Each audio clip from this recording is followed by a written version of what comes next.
العبد اذا طرفا ثم تاب تاب اللہ علیہ. میرے حبیب نے فرمایا بندہ جب رو کے کہتا ہے نا یا اللہ غلطی ہو گئی معاف کر دے, فرمایا میرا مالک اسے فوراً ہی معاف فرما دیتا ہے. تو آ تو صحیح, تو آتا ہی نہیں. سنیں بڑی پیاری حدیث, بڑی خوبصورت حدیث, کنز المال میں دیگر کتب احادیث میں ہے.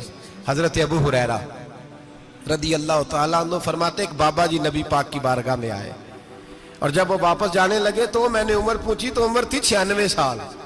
کہتے ہیں بزرگ جب آئے نا تو یہ بھویں جو ہے نا ان کی سفید ہو کے تو یوں آنکھوں پہ آ گئی. بڑی چھڑی بابا جی نے پکڑی ہوئی اور دونوں ہاتھ پکڑ کے نا چھڑی کے اوپر جھکے ہوئے ہیں ایک جانب. قربان جاؤں, کہتے ہیں جب وہ بزرگ مسجد میں داخل ہوئے تو میرے رسول نے کھڑے ہو کے استقبال فرمایا, کھڑے ہو, اور نبی کریم صلی اللہ علیہ وسلم نے آگے بڑھ کے بابا جی کو بازو سے پکڑا اور بٹھایا. حضور بیٹھ گئے. کہا بزرگوں کیسے آئے ہو؟ تو کہتے ہیں وہ بابا جی بات کرتے تو آنکھ کھول کے پہلے حضور کا چہرہ دیکھتے, پھر وہ بات کرتے تو ان کے لب و لہجے کے اندر بڑی پریشانی, بڑی تکلیف, بڑی مایوسی. عرض کرنے لگے یا رسول اللہ, حضور زندگی ساری گناہوں میں بیت گئی ہے, حضور غلطیاں ہی غلطیاں, یاد ماضی عذاب ہے, یا رب چھین لے مجھ سے حافظہ میرا. اے اللہ کے رسول بڑی لمبی فہرست ہے, پاپ ہی پاپ ہے, کالے سیاہ دفتر ہے. یا رسول اللہ صلی اللہ علیہ وسلم جب پلٹ کے دیکھتا ہوں حضور مجھے نیکی دکھائی نہیں دیتی. حضور اس عمر میں آپ کا ایک صحابی ملا ہے, اس نے بات سمجھائی ہے تو تھوڑا خیال آیا ہے, لیکن یا رسول اللہ صلی اللہ علیہ وسلم اب میرا وجود بیکار ہو گیا ہے, حضور بوڑھا ہو گیا ہوں. 3 باتیں کہیں بزرگوں نے اور نرالی کہیں. کہنے لگے یا رسول اللہ صلی اللہ علیہ وسلم, حضور اب تو میری کمر بھی سیدھی نہیں ہوتی کہ میں نماز ہی صحیح ادا کر سکوں, بوڑھا ہو گیا ہوں. یا رسول اللہ صلی اللہ علیہ وسلم اب میرے اندر طاقت نہیں کہ میں محنت مزدوری کر کے صدقے اور خیرات دے سکوں. یا رسول اللہ صلی اللہ علیہ وسلم اب میں تلوار لے کے جہاد بھی نہیں کر سکتا. حضور نہ میں لمبی نمازیں پڑھ سکتا ہوں, آقا نہ میں صدقات و خیرات دے سکتا ہوں, محبوبہ نہ میں دین کے لیے کوئی جہاد کر سکتا ہوں. بیکار وجود ہے,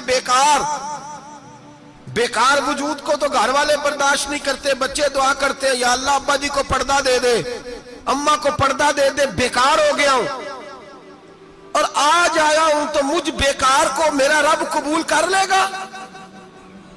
آج کلمہ پڑھوں تو بیکار ہوں, کسی کام کا نہیں, نہ نماز نہ صدقات نہ جہاد, قبول کر لے گا. حضرت ابو ہریرہ فرماتے ہیں جیسے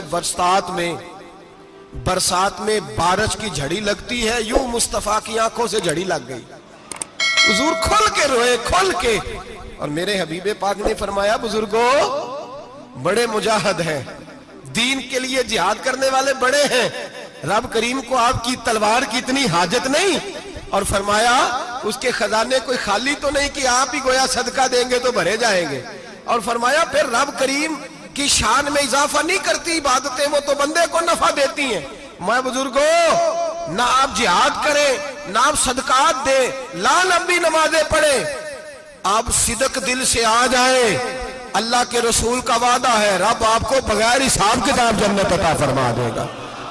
آنا تو شرط ہے کہ نہیں, آئیں تو صحیح, نہ پہنچے تو صحیح, آ جائیں. اس کو نہیں عادت صدقات و خیرات کی, جہاد کی, تبلیغ, آئے تو صحیح. نہ تو آ ہی نہیں رہا, تو گھر میں بیٹھا ہوا ہے, تو سویا ہوا ہے, تو دکانداری کر رہا ہے, تو پیسے گن رہا ہے, تو آیا ہی نہیں, آ تو صحیح.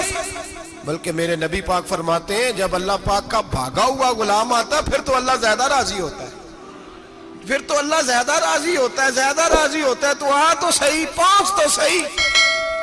بلکہ صوفیاء تو اور بات کرتے ہیں, وہ کہتے ہیں تو کبھی بھول کے بھی رب رب کرے تو اللہ تو اسے بھی قبول کر لیتا ہے, بھول کے. ملا رومی کہتے ہیں بنی اسرائیل کا بندہ ہے, صنم پتھر کو کہتے ہیں, بت کو کہتے ہیں, بت کے سامنے کھڑا ہے اور ساری رات کہتا ہے یا صنم یا صنم یا صنم, اے پتھر اے بت, ساری رات پکارتا رہا.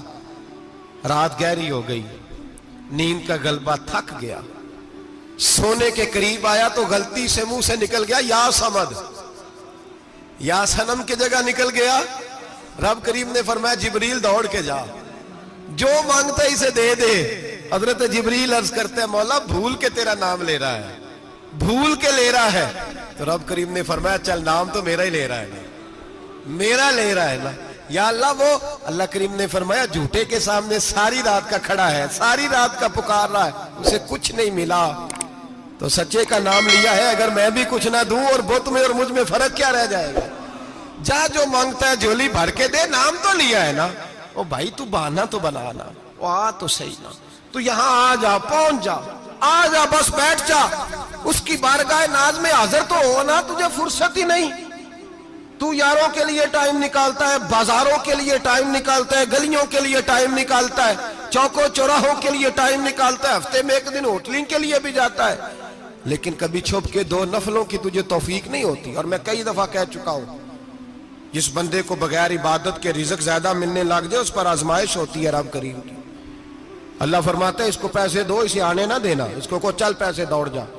لوگ سمجھتے ہیں میں بڑا ذہین ہوں، عقل مند ہوں، دیکھو میں اپنی ہوشیاری سے، چلاکی سے آگے نکل گیا، تو آزمائش ہے، یہ تو آزمائش ہے رب کریم کی طرف سے، یہ تو اس کی خفیہ تدبیر ہے۔ میرے بھائی اس کی بارگاہ ناز تک جو آ گیا، آنا تو ہماری ذمہ داری ہے کہ نہیں؟ پھر اس کی رحمت آگے بڑھ کے استقبال کر لیتی ہے۔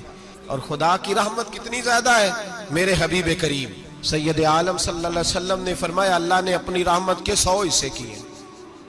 حضور فرماتے ہیں 1 حصہ اللہ نے دنیا میں نازل کیا ہے۔ کتنا؟ 1 حصہ۔ فرمایا یہ جو ماں بیٹے سے پیار کرتی ہے، باپ بیٹے کے لیے مزدوری کرتا ہے، جو بہن بھائی کے لیے روتی ہے، یہ جو بیوی شوہر کے لیے دعا مانگتی ہے، یہ جو بچے ماں باپ سے پیار کرتے ہیں، فرمایا یہ اس ایک رحمت کا نتیجہ ہے، ایک رحمت کا نتیجہ۔ تو صحابہ کہنے لگے یا رسول اللہ وہ 99 کدھر ہیں؟ نبی پاک نے فرمایا رب کریم نے سنبھالی ہوئی ہے، قیامت کے دن تمہیں عطا فرمائے گا۔